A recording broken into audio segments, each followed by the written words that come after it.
Oh man, bro, Talk to me. you got that baby blue on.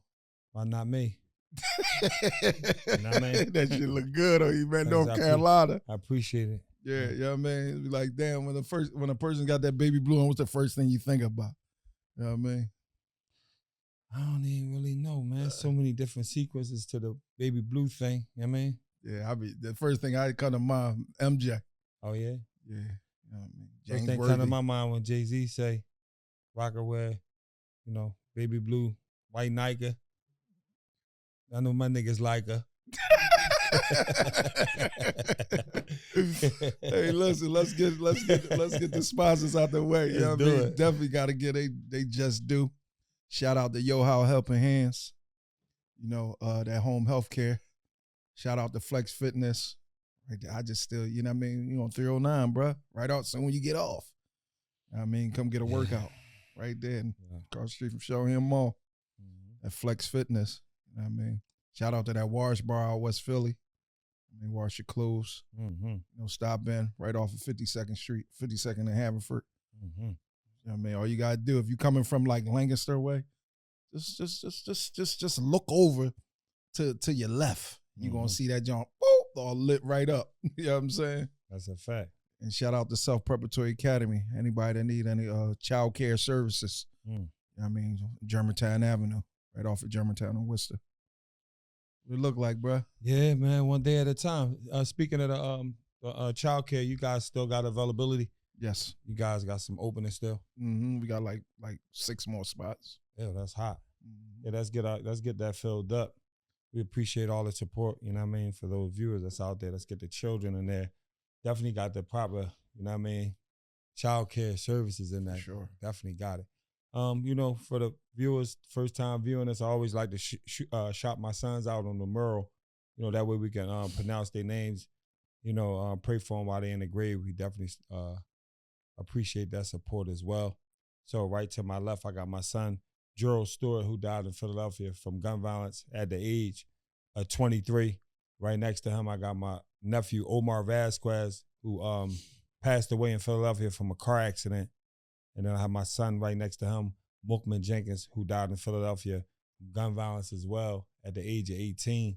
And right next to him, I got my son, Montrell Stewart, who passed away in Philadelphia as well from gun violence at the age of 26. Consequences, bro. Yeah, Philly. Yeah. Philly. Yeah. I mean, one thing about Philly is like, you got to keep your shit on a swivel. Ain't no doubt. You know what I mean? Yeah, got to keep your head on a swivel. Ain't no doubt. And it's like if you in that life, it's like you just gotta either, it's really, I don't want to say certain things because I don't want to promote certain things, but you definitely gotta be, I'm saying, right out this joint. One of the things I'm clear on, right, and I'm present to today is the culture. Yeah. You know what I'm saying? It's like what we really and you just said it, really promoting. Right. What life are we advertising on the regular? And from the outside looking in now, I see it a little different. I mean, I see it a lot different. But I remember being knee deep into the streets and just being numb to like all the violence. You know what I mean? Everything that comes with it. The jokers trying to backdoor you. You know what I mean? People telling on each other, robbing, I was just numb to it. Like, you know what I mean? Just living in the midst of it. Blessed to be able to step back from it and see it from a different angle. And I'm like, wow, it's part of what we promoting from a culture standpoint. The real nigga, that you hear that a lot, like, I'm a real nigga, woo-woo. Who we men as black men project ourselves to be. And most of the time it's catered to, the ways of, how we get paid from a street level and not from an entrepreneur standpoint and like seeing it from a different angle on how we can get paid. We multiply them, like we duplicating ourselves through our actions every single day. And a lot of people get to, look up to us, whether they be our direct sons or just maybe some kids from the neighborhood. Right. So that's why it's important that now, with a platform like this, we get other people up here to tell their stories because these stories matter, like, you know, and it's about making it out. And like, we really ain't geared up on bringing people in that's knee deep still in it. Right. And you know what I mean? Don't really got no message to get the kids. It's bigger than me. It's bigger than you. It's bigger than us. It's about our culture. Right. You know what I'm saying? So for sure. That's hot. That's hot. It's crazy when you said, you had said something that resonated. And I remember one day, you was at the table and you cracked that box open, right? And all the youngins was in there. Mm. And you know, I'm always the one that's really observing. I seen the larceny in their eyes. Mm-hmm. And you cracked that box open. Like so much so that I could feel the hate, like, why it ain't me cracking that box open? Mm-hmm. So when certain things was happening, I knew in my heart that they was behind certain shit because I seen their eyes when that box got cracked open and it was like, you know what I mean? They looking for their rations. I'm like, yeah, I don't trust this. Right. You know what I mean? I see it. I felt it. That energy, boy. You know what I mean? You'll get a second chance to make a first impression, bro. Ain't no doubt. And you know what's so crazy before we introduce the guest? You know how you might watch a Netflix movie or, you know what I mean, maybe just a movie on television and it's portraying what the lifestyle really is like. And you're like, man, this shit, yeah, and it's watered down, like, right. This doing baloney. And now when you be hearing about other people, outcomes from the streets, you be like, I seen this movie before. For sure. You know what I'm saying? And the most of the times what our viewers need to understand is, especially our younger men, is the drama come from inside. For sure. It's like a small percentage of, drama that comes from people that don't know who you are. Right. Like a stranger, or I just bumped into a nigga and we just, no, it's always from somebody you might have grew up with, somebody you hung out with, or somebody that you might have went to school with, you know what I mean, that feel like they know who you are and think that you're not worthy of any type of success on a drug level, right, or any level, right, any level when it comes to that, you know what I mean, that shiesty lifestyle, right, you know what I'm saying? So, and it's crazy. And not only those people, but also fans. No, ain't no doubt. Because if you got a fan around you, a lot of times what he's doing is he's telling your business to people that's not cool to tell your business to. Yeah. And he might don't see it, but that you telling my business to some people with some larceny in their heart, now you put me in harm's way. A lot of people don't. That's why people say, man, don't tell my business. Yeah, and they say, mind your business. And you know what I'm saying? Which is a direct connect to knowing who you are. Knowing who you are. When people get intel, they feel like, oh, I know the nigga. I know how he move. My man telling me he park here, he do this. Right. That's direct intel. That's coming from the inside. So no matter how you look at it, inside, like that's a bad joint.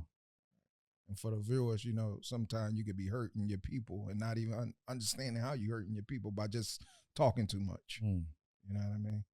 What we got going on today, though, bruh? Oh, man, we got a childhood friend of mine. Yeah. You know what I'm saying? Yeah. What's good? What's up with him? Let's let him introduce himself to the viewers. What's up, bruh? What's going on, bro? Yeah, what they know you by, man. You know what I mean? Well, in my younger days, they called me Phil. Right now, they call me Halim. Hey, what's up, Halim? That's what's good going money. On? Yep, glad you on the table of consequence, man. He's excited about it. I've been real excited to get him up here. You know what I mean? Because his story, his story could resonate. And I'm gonna be quite honest, like, you know what I mean? Like I'm like I just love, because I watched from afar, when he went to jail. I was already in prison, but I watched when he went to jail. And then I watched how humble he was when he came home and just waited his turn. And I just swear, if so many more people do that and just learn the environment that you're in and just be humble about it and just wait your turn, you know what I mean? Successors, you know what I mean, be knocking the door down for you. You know what I'm saying? Yeah. So, yeah, man, everybody's story, you know what I mean, ain't gonna be the same, but right, for sure. I feel what you're saying. Some people run out of patience because of their circumstances. Right. Some people got people like, yo, you got to get outside today. Right. You can't lay around here no longer on patience. Nigga, you got to make something happen tonight. Like, right. No, but what you got going on, bro? How, let's get into your story a little bit, man. Like how it was growing up in Philadelphia where you grew up at. how you got raised, stuff like that. Raised good, single parent home. 19th, Nedro, Somerville, bottom side, down the street from this guy. Sure. So everything was good. I mean, regular kids playing football in the street, all that kind of stuff. Then when we got a little older in our teenage years, kind of people started turning in different directions. You know what I mean? Finding their lane and whatever they was doing. Me, I turned to trying to make a little money for myself back then.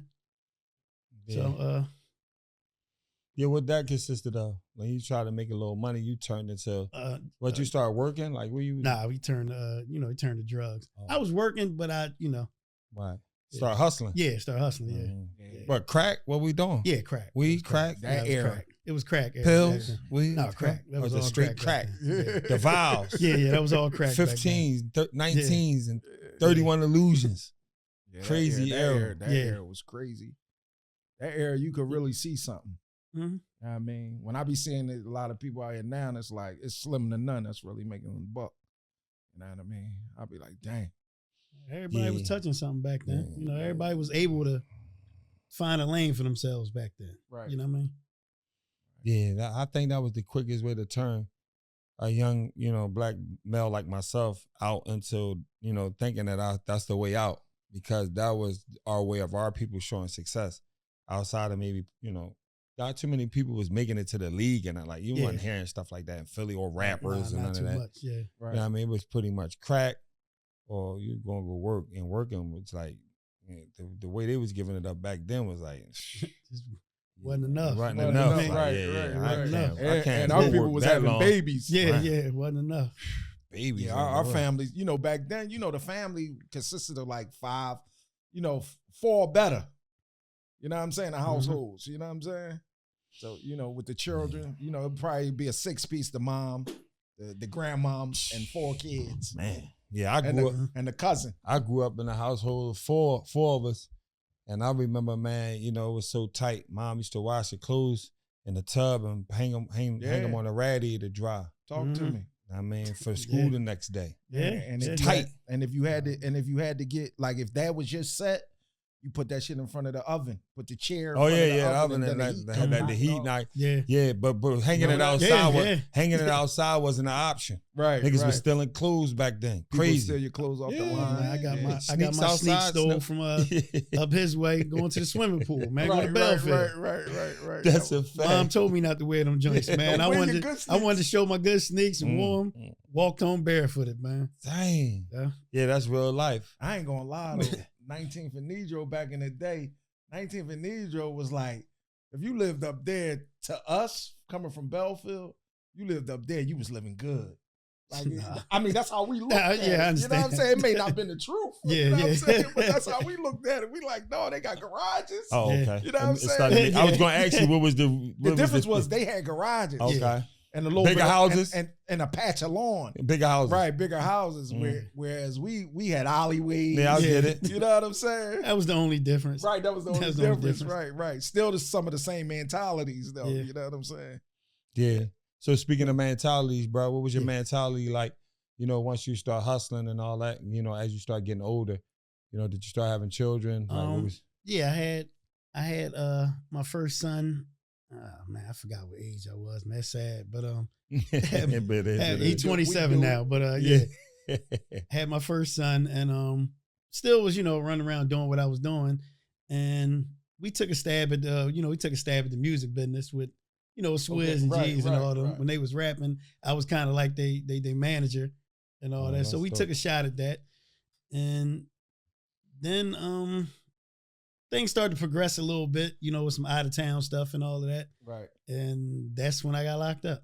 Right. Yeah, when you go outside your norm in somebody else's neighborhood, in somebody else's area. Right. And that was the last time I saw the streets. And I got locked up in Texas. Yeah. How long did you do? I did 10 years. 10 years? Yeah. What they give you?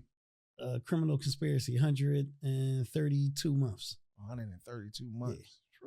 That sounds federal. Yeah, that was federal, yeah. Oh, you went to the federal jail. Federal, we always say months in the feds. No, it's clear. Yeah. Right. That's why I said, this sounds federal. Right. You know, what exactly you get picked up with? Got picked up with about 6.5 kilos of powder. 6.5 kilos, yeah. Mm-hmm. Dang. 6.5 slabs. Back then. What year was that? 2002. 2002. 22 years ago. A long time ago. 2002, 6 slabs. You know, you doing good for yourself back then. Damn. You know what I'm saying? Yours. You know what I'm saying? Yeah, but 10 years are better. Right. Then you make it make sense. But once you get in that feds, you know. Yeah, 10 years are better. What we talking about? Ain't no coming back out. And once you go in there, you think, you know, in your mind, you think, all right, maybe I can get a little money. One of my homies, somebody gonna bail me out. You ain't bailing out of there. Right. You know what I mean? You very rarely see people bail out of there. Yeah, it ain't gonna happen. I mean, you start talking about stuff, somebody put up property on it, they ain't trying to hit none of that. Right.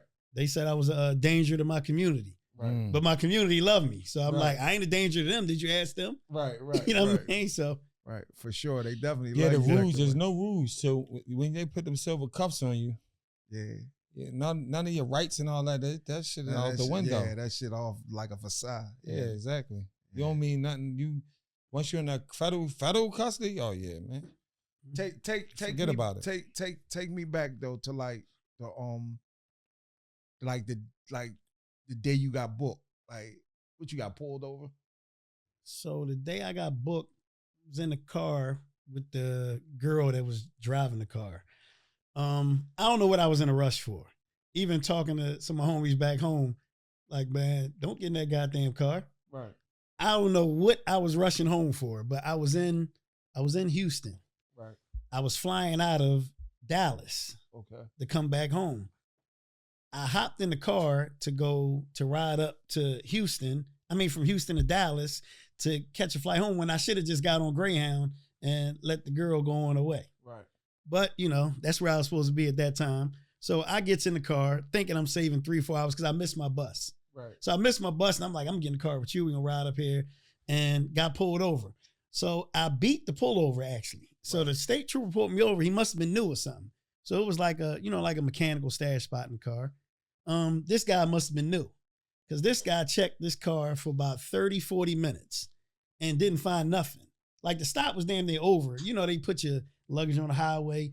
He closed the luggage back up, you know, packing everything back up. We getting ready to get out of here. So I'm sitting on the side of the curb next to the girl. I'm like, man, we about to get out of here. You know what I mean? Then another cop pulls up. So then when this other guy, I've been sitting on the road in Texas in the heat for about 40 minutes. When this other guy pull up, he like, what we got here? He like, we got a couple people, you know, they from Philadelphia, traveling through, visiting family. He like, they got something on them? He like, nah. This new guy say, yeah, they got something on them. They from Philly. It's for sure something on them. Right. So I'm like, this guy. When I tell you this guy found it in 3 minutes, man, it was like something from a movie. Like this guy checked for 45 minutes. Right. This guy came up and 3 minutes later, get on the ground and all that. I'm like, where was tucked at? It was in like a, let me think, because it was a couple. This car had a particular spot behind the dash somewhere. You know, they got all this, you got to flick like this and turn on this radio station and put the window up. It was a whole bunch of stuff to get it open. Right. But yeah, this guy, no, I'm lying. I wasn't in the stash car yet. We was on the way. She was on her way to the stash car. Got you. We was in a rental car, and it was kind of tucked, hidden. Like I took the trunk panel apart and stuck it in there. Right. And then put the panel back and fixed it all up. This nigga came in and ripped it up and got all the way up in there and found it. So then we get locked up. We didn't get to the stash car. Oh, yet. got you. That's what happened. Got you. So they take us in. We on some little, I want to say like a makeshift side, you know, with the state troopers. We on some little place. He like, take her over there, take him over there, but don't let him speak to her before we take her back. Cause you know, he figured I'm gonna say something. Don't say nothing, you know. Right. So they pull her off, pull me off. Ask me a couple questions. I'm saying what I'm saying. They asked her some questions. And I don't know what she said at that point. But then after I get locked up and get to the station, somehow she walking past me getting booked into the station. I don't know what she said. She don't know nothing that I said. I look at her and I'm like, I'm gonna get us a lawyer. Don't say, you know. Right. And then she went to us. I didn't really see her no more after that. So then, might have been the next day or a few hours later. Of course, the DEA and everybody comes in, and they like, what do you say? He pull out this little recording device. Then he sit the recording device down, plays it, and then she said on her statement, "I don't know, I might get killed for this." I'm like, killed? Like, this is a friend of mine I used to work with. I'm like, why would you open with that though? Right. You know what I mean? So she said, "I don't know, I might get killed for this, but I did this X amount of times and I drove the car this many times." She pretty much gave him a blueprint and took him right to the stash car. Right. So when she gave him all that, he was like, "Now, what you want to do? You want to help yourself?" And I'm like, "Sir, you already got all the help you need. I mean, what more could I add to the story now?" So take me in, take her in. I wound up getting charged with criminal conspiracy. She wound up getting charged with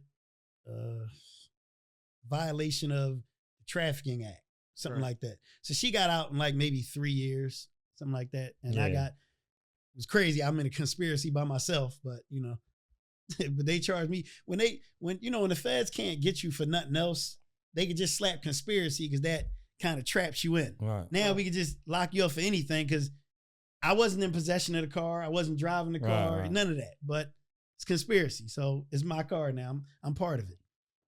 So then she gets sentenced. She go home 2-3 years. I get sentenced. I go to Fort Dix. Right. After going through transit in Texas and all these other places they took me, my final jail wound up being Fort Dix. Getting locked up out of Texas. Yeah. What was that experience like? That's totally different than getting locked up here because Texas, you'll walk up to, you'll see a white guy that just call you nigger to your face like it ain't nothing. Up here, it's a little different. You ain't gonna get too much of that.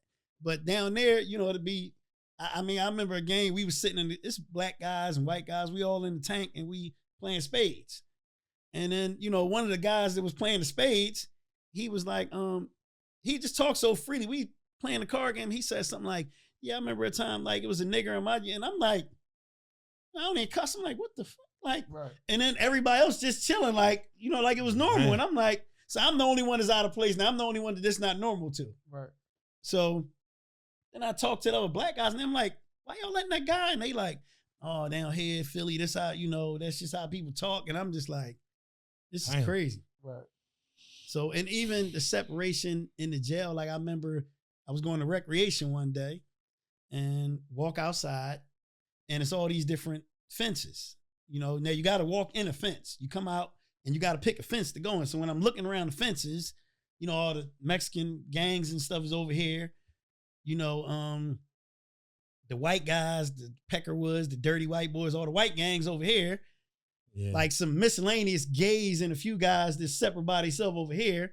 Some Bloods and Crips over here. And I'm like, I don't fit in with none of that. Right. You know what I mean? So now I'm standing there kind of stuck and this big black guy come behind me like, "Come on, little brother, all the niggas over here." And I ain't with y'all niggas. Right. Like I ain't no Blood and no Crip. I told him, "Man, take me back inside. I can't come out here because I ain't part of none of that." You know what I mean? So I wound up just staying in down there. I ain't really go out too much because it was too political. I'm not with the GDs and the Bloods and the Crip. Right. I'm not getting in the middle of none of y'all stuff. Down there, it wasn't a whole lot of Muslims. You know what I mean? So I'm kind of like the only Muslim. So it's just like, it's a little rougher down there. Right. It's a little rougher down there. I can imagine. Right. Yeah, I've seen a lot. And they make you shave all your, you got to shave everything off down there. Right. Now, fortunately, I was a federal inmate, so they couldn't treat me like they do they state. Because if you was in the state, you got to cut all this and all this off. Right. You guys have a bare face. So they couldn't cut me because I was a federal guy, but they wanted to. Like everybody walking around with a bare face. Everybody looked the same. Right. Wow. How long you was on that ride down there? Man, I was on that joint for about 2 years or so. Oh, okay. Bouncing from different around down there. Texas so big, so they got a FDC in Houston. They got a FDC in like Dallas and the major cities. But in them little counties, cause I kind of got locked up in a county in between.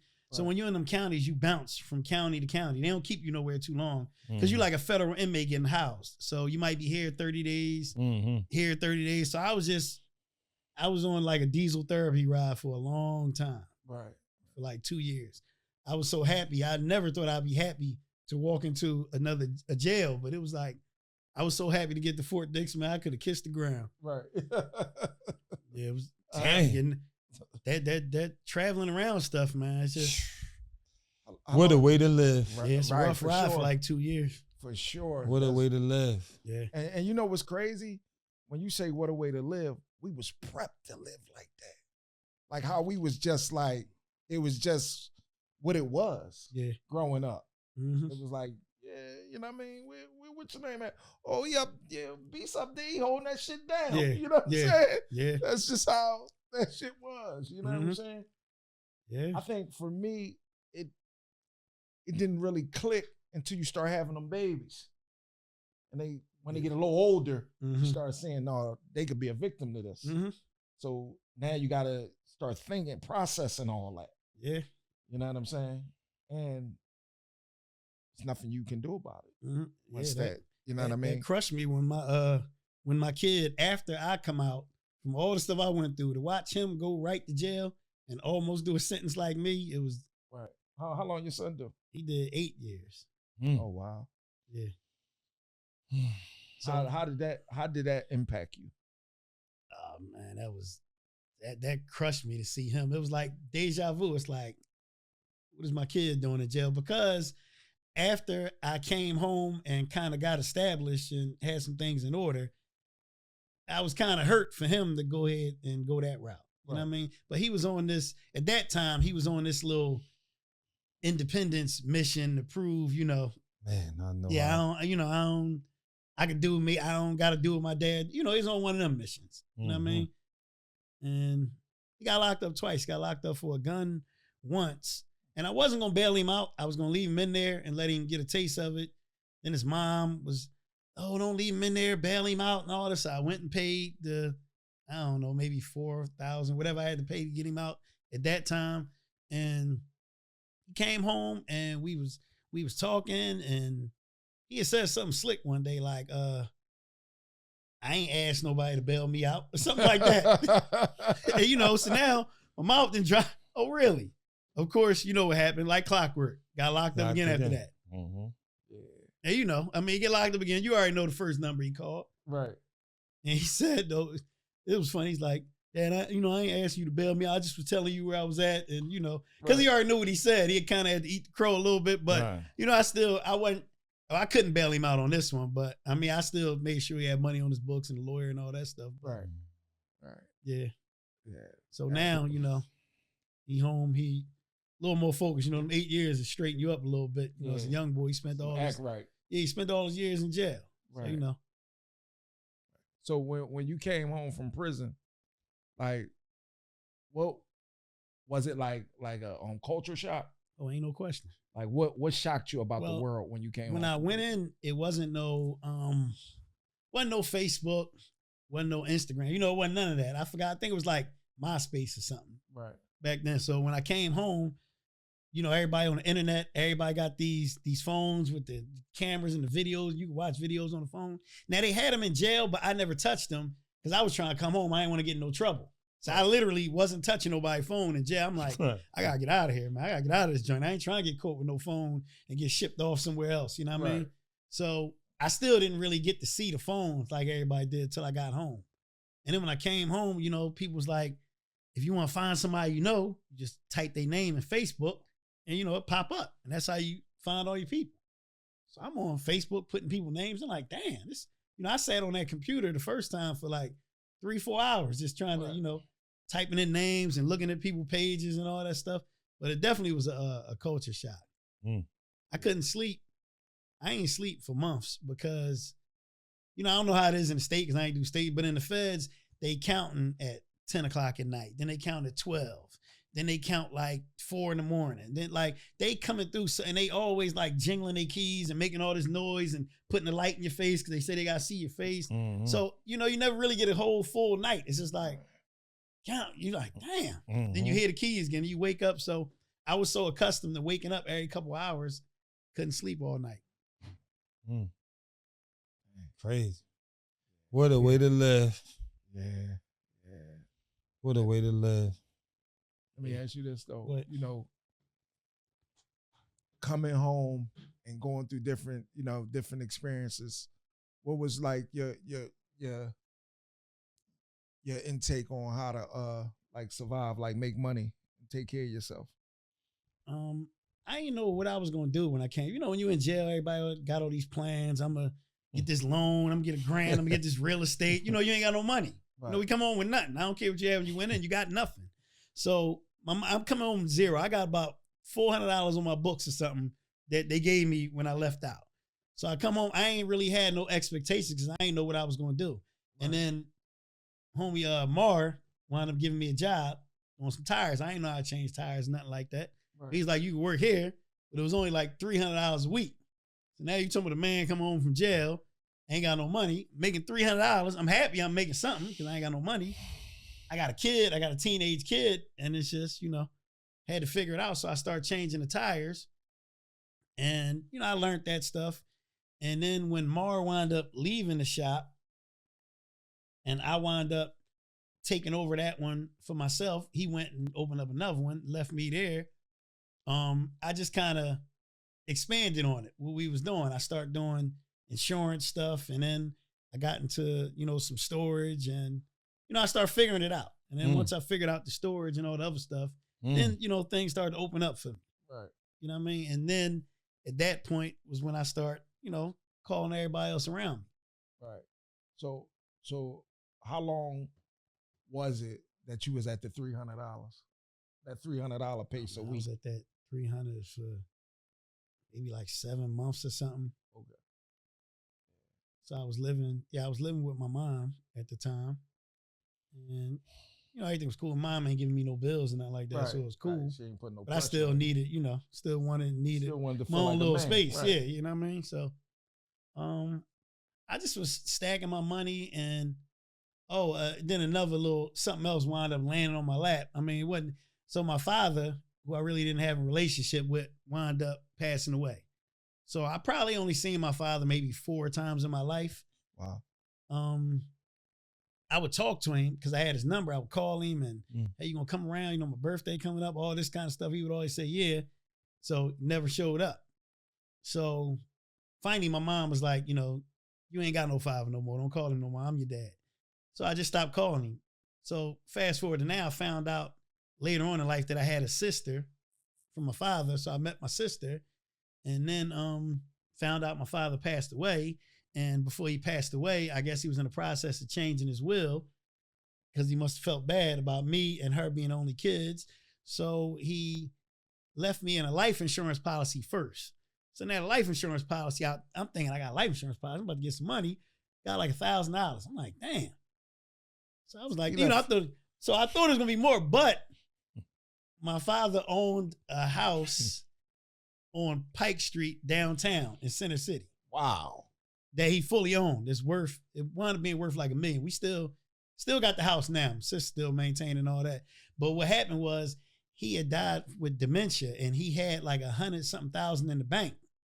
And when he died, when he rewrote his will, he left me like 20% or something like that. So I wound up getting maybe like 15 grand or so from that money that they found from him, which kind of, helped me out a little bit. Took the cheat off a little bit. Yeah, you know what I mean? Then you could, I had a little more, breathing room. Right, you know what I mean? Right. Loosen up my neck a little bit. And then, from there on, I was always pretty much a good money manager. So I wasn't a flashy guy, so I ain't blow it or nothing like that. I just had to sit on it and, figure it out. And then things started to open up, at the shop. And so let me ask you this, like when you came home, did you have any knowledge of like the car business? I ain't know nothing about none of that, bro. Figured it all out coming home.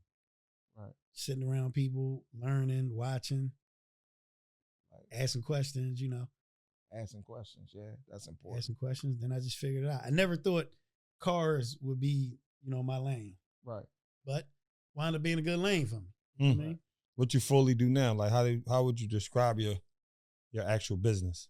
Well, I got a body shop / mechanic shop, but my main business is storage. So I got storage lots. Like if your car get in an accident on the street, the tow truck. Yeah, the tow trucks that'll go to a place like mine, and I'll get paid storage for holding the car for the insurance company until it goes to wherever it's going. Yeah. Whether that be Copart or, wherever. Right. Yeah. Which is great money. Yeah. Because the insurance ain't going, they cash it right out according to how many days and whatever your policy is. Yeah. So that's my main business is. Right. Storage. Yeah. I like that. Yeah. Let me ask you this. What have you learned with dealing with that in corporate America? Because you're in corporate America now. Like, what have you learned with dealing with the insurance companies that you can share with the viewers? Corporate America is a little different. I learned a lot from corporate America. I learned, when I first started out, in my mind, the mindset is always, I'm going to make some money and I'm going to pile this cash up and I'm going to hold my cash and it's going to be under your bed and you're going to have cash. And that's just ain't what it is out here now. With corporate America, everything is about a paper trail. Everything is about credit. And that's more of the stuff that I learned. My original plan used to be like, I ain't paying no taxes. I'm going to file it a loss. Right. You know what I mean? That's what we all think. I'm going to save my money. I ain't paying nothing. But if you don't pay nothing, so now when you go and you want to get something like, I want to get a house. You can have all the cash in the world, but the mortgage people going to be like, it don't mean nothing because you ain't got no paper trail. Right. So what I've learned from corporate America is it's all about the paper. You got to pay your taxes. Right.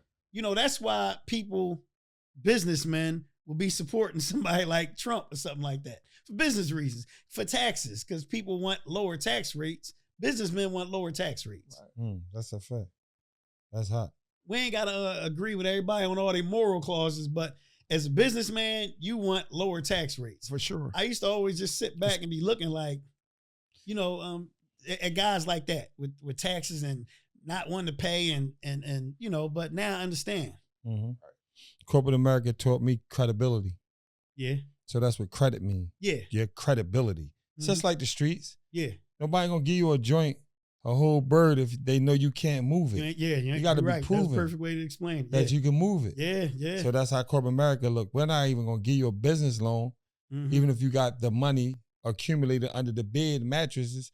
It got to be inside your accounts. Yeah. And you have to show how did you get to this point. And that you're paying taxes. Because if you're not, they can see that you made $10 million this year. And you can ask them, I made $10 million this year. I need to borrow too. You see I can make the money. If they don't see no W-2s that you pay taxes, then all that $10 million don't mean nothing. And they ain't going to give you nothing. That's a fact. So, that's what I've learned from corporate America. Like he said, credibility. You have to have credit nowadays. Mm-hmm. That was good. Yeah. That was good money. Because if you don't got it, you ain't got nothing coming. How many locations you got, bro?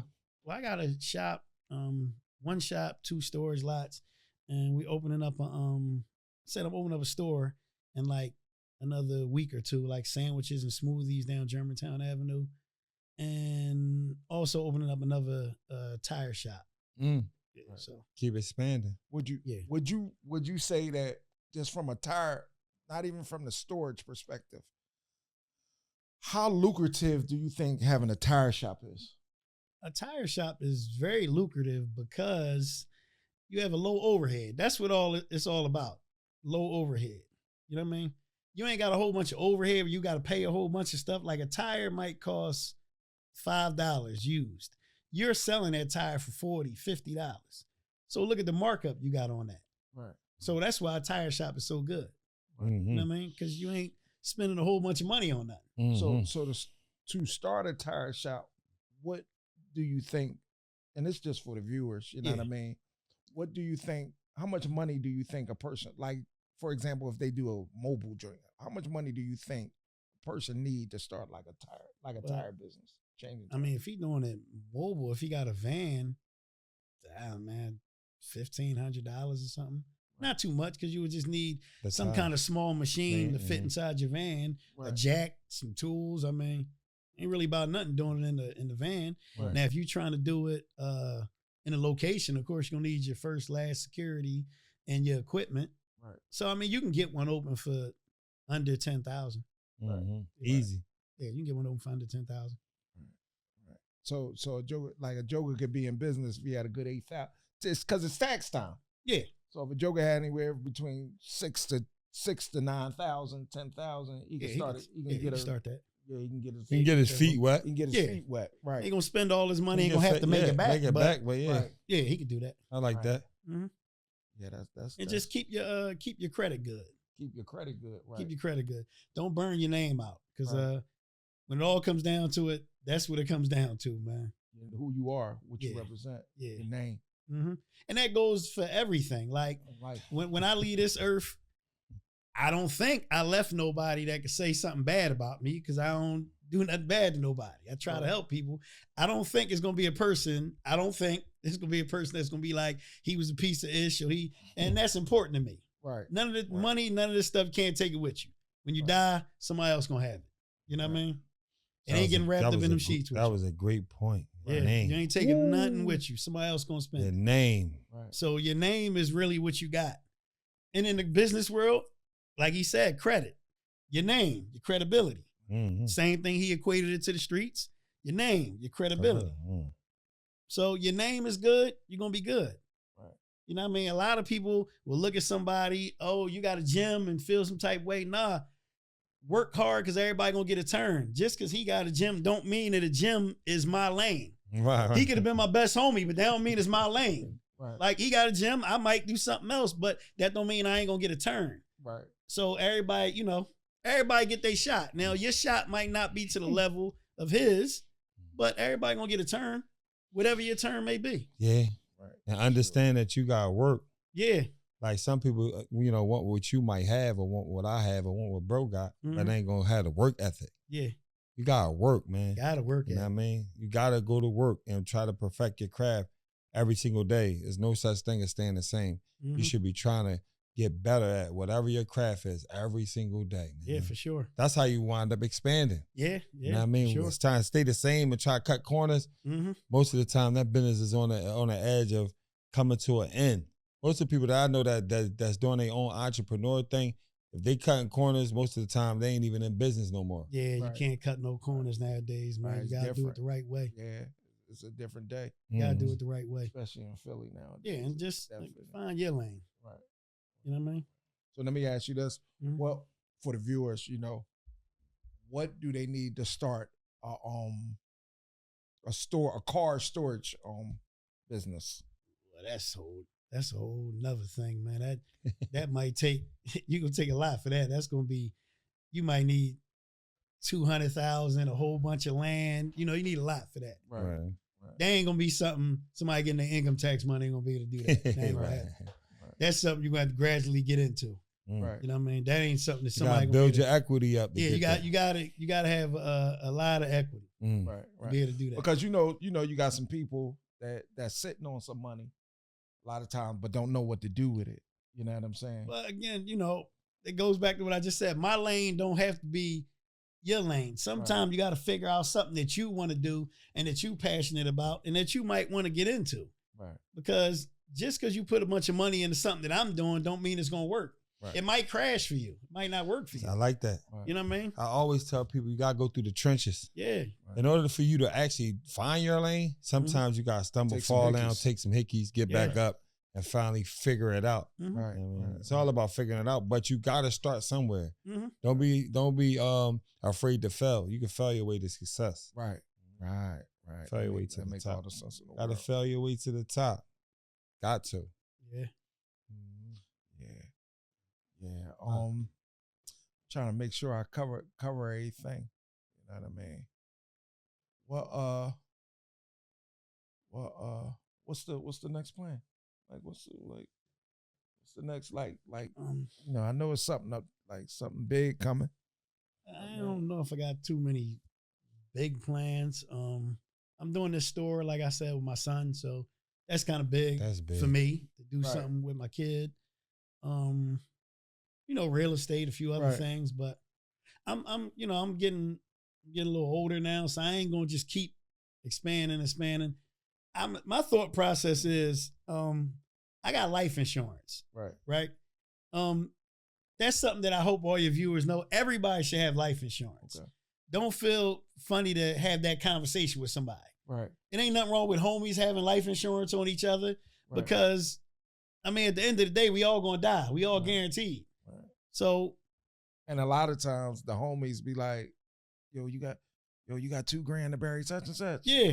You got to stack to bury Man, so. You got this. A lot of times it be your homies that put it together to get you in the mm-hmm. ground. You know or doing fish fries and all this other stuff. Right. So just, everybody should get life insurance. Right. And from your kids, from your homies, everybody. Right. Life insurance is how they keep their family legacies going. Right. That's something that we don't do, that we not really into, life insurance. So get your life insurance. Keep your family legacy going. Somebody out to get us. Yeah, we always think, damn, what you mean? Why you got $1 million on me? Like, trying to kill me? My motto is anything that I got in my pocket, I'm spending it. Right. Because mine and I earned it. Right. Beyond that, when I got to go to the grave, I have life insurance. Right. Now, my life insurance will cover whatever debt. If a house that I own, if that got to get paid off, it'll cover that. Right. Leaving people with some money, it'll cover that. Right. Whatever I make when I'm here, as I'm getting older, I travel. I'm just trying to enjoy myself. Right. Yeah, because once it's over, it's over. It's over. I knew it was something I didn't want to leave out. Let me ask you this. Mm-hmm. How do you pay it forward? Like, you know what I mean? Like helping other people. So what I did, but I explained this to everybody that comes with me. Like all my friends that didn't have a job, I offered them a job. I gave them, or I tried to find a lane for them for what they would do. Mm. You know what I mean? If you cook, I'm going to try to find something in cooking. Tires, all right, we can find something with tires, but I try to find something that everybody can do. So my pay it forward is helping all my folks when I can. I mean, everybody that I can help. It's been nights, bro, that I have probably shed a tear from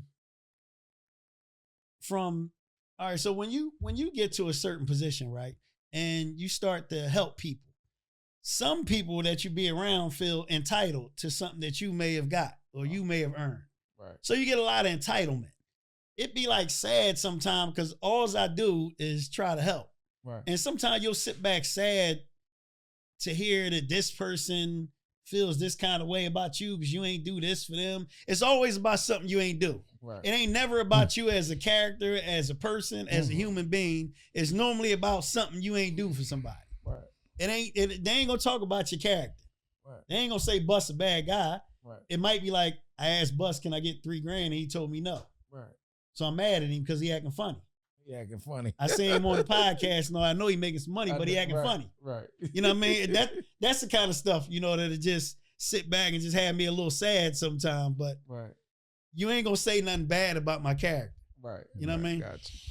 Yeah, that's the crazy thing about it, about owning your own and being an entrepreneur. One of the things that we gotta realize is that our friends don't want to work. Yeah. The people that's close to us, they don't want an opportunity to make the money. Mm-hmm. You know what they want? You to give them the money. Yeah, here you go.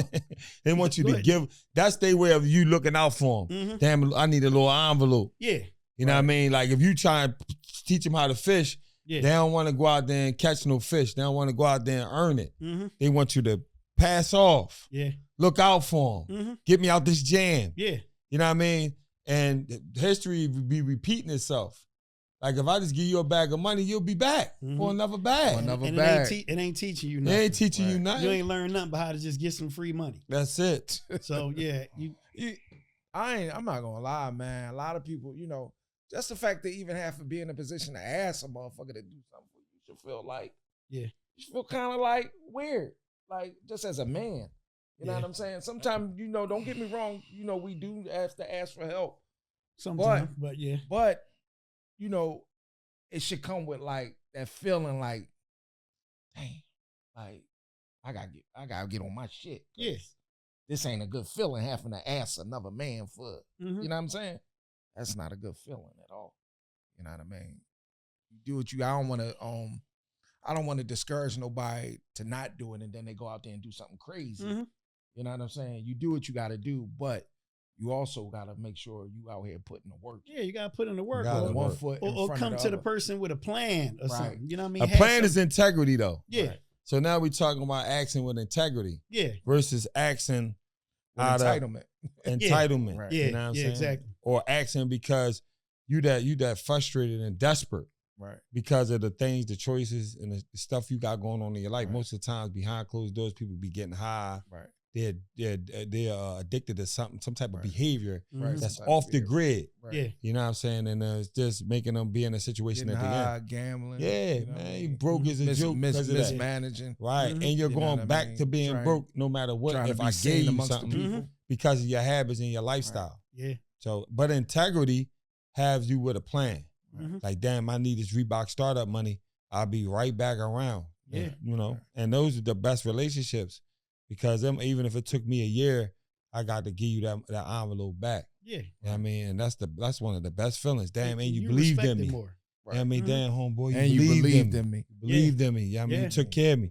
And most of the times when that do come, you know, from I believe we got good judge of character, all of us, you know, because of the age and the things we've been through, you can really see it. Like when somebody come with integrity and really needs something, you're like, yo, I know you're gonna make it pop. You know what I mean? I see you when you get it together. It's been plenty of times. Yo, I got, you know what I mean? I got you. See you when you get it together. You know what I mean? I'm gonna go ahead and finish doing what I'm doing, but damn, you know, more power to you, homeboy. I get at you in traffic. Yeah. That's just what it is. Right. And that's one of the things about, you know, me being on the outside looking in and with your story that you know keeps me inspired is that you do help out your gang, like your friends. Yeah. You know what I mean? You put them on, and that's one of the things that I really wanted to, you know what I mean, highlight. You know what I mean? You try to put everybody in position to the, you know, best of your ability. You know what I mean? And that's a form of paying it forward. You know what I'm saying? And, especially jokers coming home from the penitentiary, they need that support. You know what I mean? They not only need that support, they need that energy. Yeah. Like they need to be around that positive. Like, cause some people thinking they gonna come home and we right back to the block what they left. Yeah. But now when they come home, they like, damn, you working? You got a job? Yeah. Damn, oh, you over here, you got a job and you got your own business. Oh shit, you over there, you working out for a living and you know, you selling what you selling, your merch and stuff. Oh man, I gotta get my, you know what I mean? I gotta find me a lane out here, a corner of the earth that's like upon some positivity. You know what I mean? Cause I see what's going on. Yeah. But back when you went to jail, everything we did was we got up every single day to break a law. You know what I'm saying? Like I remember that used to be the lifestyle. Every single day we could name 20 different things that we done throughout the course of the day that was geared to breaking the law. Yeah. What's the odds on that ending up in the graveyard of the penitentiary? That you waking up every day to break a law in everything you do. You know what I'm saying? That like now that I'm just thinking about it, having a moment of clarity, it's like, damn, that's like kind of insane. You know what I'm saying? That's insanity within itself. Yeah. You know what I'm saying? So I see why a lot of us end up in the ground or end up in the penitentiary for long periods of time. You know what I'm saying? Just being motivated by that is like, dang. Yeah. You know what I'm saying? I'm glad that we all was favored in a way that our mindset is a little clearer now. Yeah. You know what I'm saying? Well, I'm just saying this about you real quick before it's over. When I see Bustle, throughout the years, like when he was younger, he always had an angry look. Right, like you always, like it was always something wrong with you. Even when we was kids, I see him, and like a lot of us ain't get along with because he always angry looking. And I would tell him now, like when I see him, that I'm proud of him, of what I see now, and he always say it to me, and it give you motivation. Like he'll say, "Bro, I'm proud of you." You know what I mean? If ain't nobody else say it, I'm gonna tell you. And he would say it every night. We don't talk every day. We might talk every couple months. But he would always say that when he do talk to me. That's hot. He'd say, I'm proud of you. And I say the same thing to him. Because like I said, he was always angry looking. And now you see him, he always positive and bring a different kind of energy. Right. You know what I mean? Yeah, washing the clothes in the sink, man, it changed a lot of people's minds. Right. going back to that is insane. Right. I'm cool. Yeah. Right. Leaving my family for that. And one thing I realized though, in my journey, man, how important relationships is. And you never know who's gonna be that person that gotta pull you out that shit. You know what I mean? You trip You know what I'm saying? Fall and bust your face. You never know who's gonna be on with the bandages to patch you up and put you back together. That's a fact. You know what I'm saying? Sometimes it be the person you least suspect. Yeah. That's a fact. You know what I mean? To be right there with your mom saying, Miss Jones, I'm gonna help you out with him too. You know what I'm saying? So, you know, you just gotta be mindful of these, you know, how you treat people. Yeah. You know what I'm saying? And, you know, growing up, we be having so much on our plate, and we're taught to act a certain way. You know what I mean? And sometimes that way might really don't be us. Yeah. Or sometimes it take us to grow out of that shit because of all the stuff that we done been through and how we taught to be to, you know, survive. Yeah. You know, survival skills is a motherfucker. You know what I'm saying? I remember I used to wake up every single day in prison, right? And I used to have a mean mug. But nothing was ever wrong with me. So my cellie used to be like, yo, why your John always be? I said, because I don't be wanting nobody to speak to me. Yeah.